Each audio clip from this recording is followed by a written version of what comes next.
Hello my little storm clouds and welcome back to my channel, or welcome to my channel if you are new here. Today I'm creating Rhysand's Townhouse from ACOTAR. If you don't know what ACOTAR is, it is a book series called A Court of Thorns and Roses, and it is by Sarah J. Maas, and I'm on the 5th book. I think there's 6 books in the series, and I'm on the, no wait, is there 5 books in the series and I'm on the 4th. Yes, I think I'm on the 4th, but there's 5 books in the series.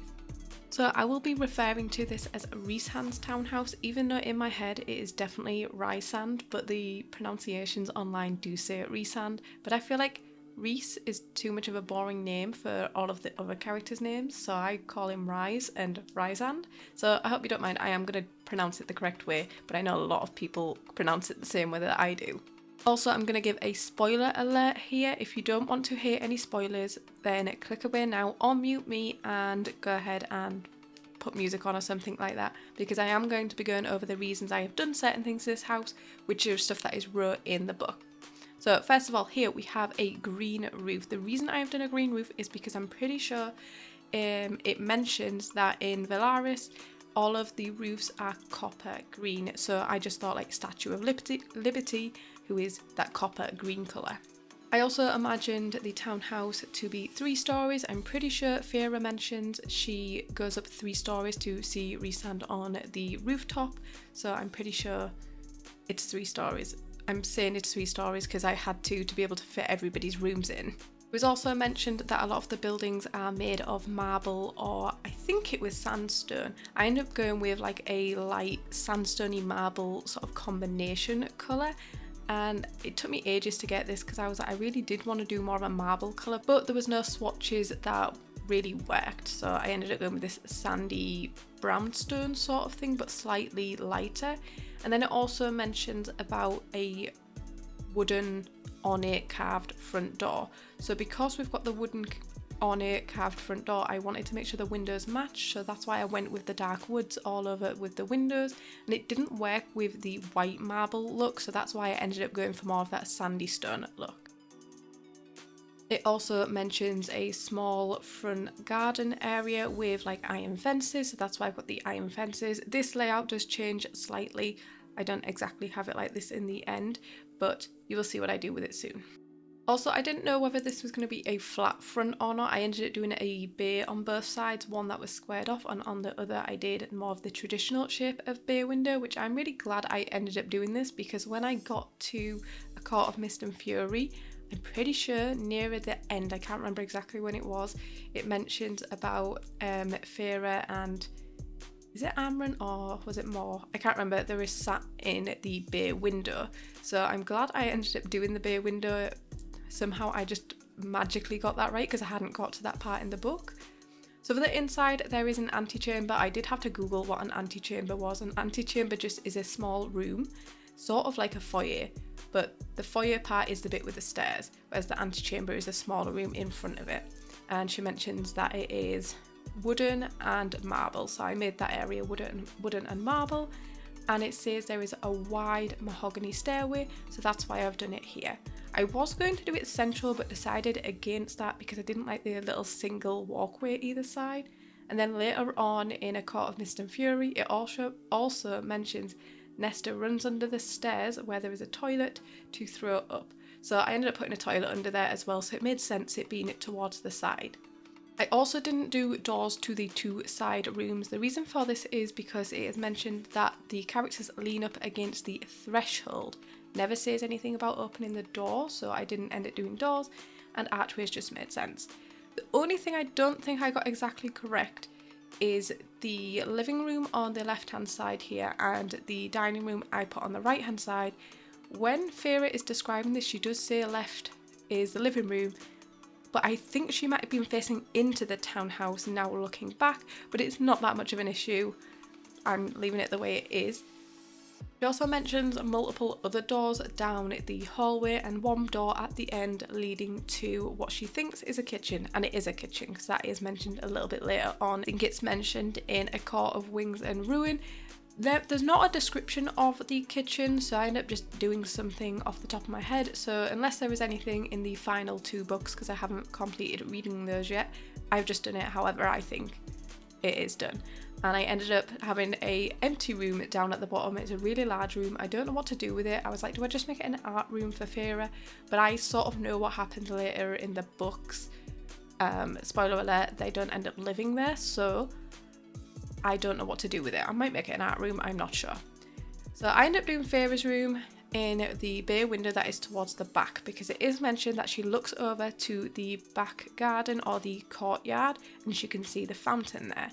The only thing where it doesn't quite work is in the start of Court of Mist and Fury, she walks down the hall quite far before getting to her room. But because of where I position the stairs, it's not quite right, but I'm quite happy with the way it looks in the end. So for the living room, Feyre mentions a black marble fireplace, so I had to add that in. And she also mentions that it has worn furniture, so I've got some quite cozy furniture in there, and also the walls are lined with bookcases. In the dining area, she mentions a cherry wood, I think it is, table that can seat 10. The max that you can seat in The Sims is 8, so I've just done that. I think it's big enough anyway. It's The Sims, I am limited. These bookshelves from Crystal Creations are perfect for lining these walls, and I think they just look beautiful. I also made sure to add a little clock on the mantle because she also mentioned that. And I ended up putting 2 seats in here, and again that was like a by accident thing that I ended up putting 2 seats here. And then later in the series, like I said, she's mentioned that she's sat in a seat along with, I think it's more, I can't remember, I haven't read in a couple of weeks, in the bay windows. Yeah, I tried to get this as close as I possibly could. Obviously it's never going to be exact, because this is just something I'm imagining in my head and this is how I see it. I also, because I did the wooden door, did a lot of wood throughout the build, so I've gone with hardwood floors as well that sort of match the mahogany staircase that I put in. There's only a few areas where I decided to change the walls to not be wood panelled, and I ended up doing half wood panelled with half wallpaper, and they're in the rooms upstairs, and I think I might have done it in the dining area just to make it look a little bit different from the rest of the house. Also, there is a red ornate rug in the centre of the foyer area, and that is because it is mentioned in the book, along with artwork down the edges of the walkway. If you think I've missed anything with this build, please let me know as well, because I don't mind waiting a little bit before uploading this to the gallery. Some of you might want it on the gallery straight away, but I think I'm going to wait a little bit, see if you catch anything that I haven't put in this build, because guaranteed I have missed something. I don't normally build in this style, but I really enjoyed building this. It was so much fun. I don't know if it's because you've sort of got the inspiration of how you've imagined something in your head for so long and then basically putting it down on paper, but in The Sims. So yeah, I had so much fun at doing this. I feel like it is a little bit too big because it seemed like it was supposed to be more cozy, but trying to fit everything in was really, really difficult. So it's bigger than I wanted it to be, but I'm happy with the way it looks overall. And I added these really luxurious curtains to all of the windows, and in the squared off windows I ended up adding the ones from Desert Luxe that have more of that sheer sort of look to them. So here I am changing it to that more dark stone brown colour. I don't know if I ended up going lighter in the end because there's a few different swatches of this. I can't remember what I exactly went for. It also mentions that the rooftop is not that big, so I didn't use the full rooftop and ended up doing half of it as a rooftop garden and then half of it is still just normal roof. I added the good old iron chairs up here and a little table. I added 4 chairs, but then reading further it mentions there's only 2, so I do end up removing it, so there is only 2 chairs, but if you wanted the 4 you could just go ahead and add them back in. I also added a couple of planters up here later on. What I ended up doing off camera as well before I did some more detailing, I can't remember exactly when I did it, I did add 2 houses either side because I wanted to make it look like it was a part of a row of townhouses. So I did do that, and I ended up doing the terrain, so it starts up a little bit higher and it gets lower towards the house on the right hand side, and I added a curving path going down to sort of make it look like it is going down a street. But here's the other townhouses. I didn't decorate inside of these at all, I just decorated the front and the back portions, but nothing is on the inside. You could go ahead and decorate these, or you could just remove them if you would like. I just wanted to add some detail to the build. For the back garden area, I do change a little bit. The cypress trees moved to behind the wall because they are supposed to be behind the wall. I did of course add the fountain because that is mentioned, and I also added a little pathway as well as some little areas for Elaine to be able to do some gardening, since that is a big feature in the book. So I started off with Feyre's room because I was like, it's the only one I've had like a big enough description of, and because at this point I'd only just started reading A Court of Mist and Fury. So we added the armoire, since that is mentioned. I added a little desk, as well as she mentions in it that it is lit by a fireplace. I can't remember the exact wording, but I made sure to add a little fireplace. And then later in the books, she's no longer in this room and she moves in with Rhysand, so I did his on the other side of the wall, and it is laid out almost the same with the same furniture, because she does say it's almost identical, just with a larger bed, which I can't do in The Sims, so there isn't a larger bed.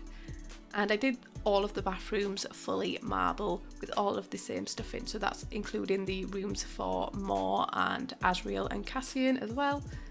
Again, adding these lovely ivory curtains, because she does mention a lot of ivory in the room with pops of sage, so I added a few items that had sage in it also. For the hallway that leads to all of the rooms on this level, I did make it cerulean blue because it is mentioned that cerulean blue is in the hallway. But across the other side of the hall, I decided to do Nesta and Elaine's room. I do change them so the colours are slightly different in each room. And then upstairs I did Moore's room, which is this very luxurious one. And then Asriel and Cassian share a room, so that is the room with the blue and red bed. If you know, you know. And then I did the other room, which is a bit of an odd shape, but I just needed another room in there, is for Lucian when he stays there. Obviously, there is, like, further now in the books, some of these characters have moved out, but those rooms would still be there, so I had to put them in there.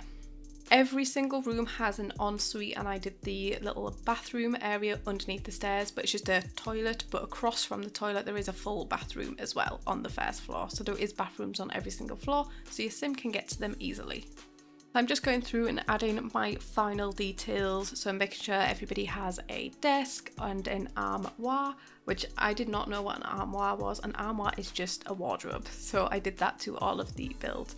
And I had to add art in all of these as well, because I just feel like it has that old style. You'll have to let me know if you think I got this sort of accurate, or if you imagine this totally different. I'd really like to know if you pictured it any different. But that is pretty much it for this video. If you enjoyed it, please give it a thumbs up, and if you haven't already, please subscribe, and I will see you in my next video. Bye!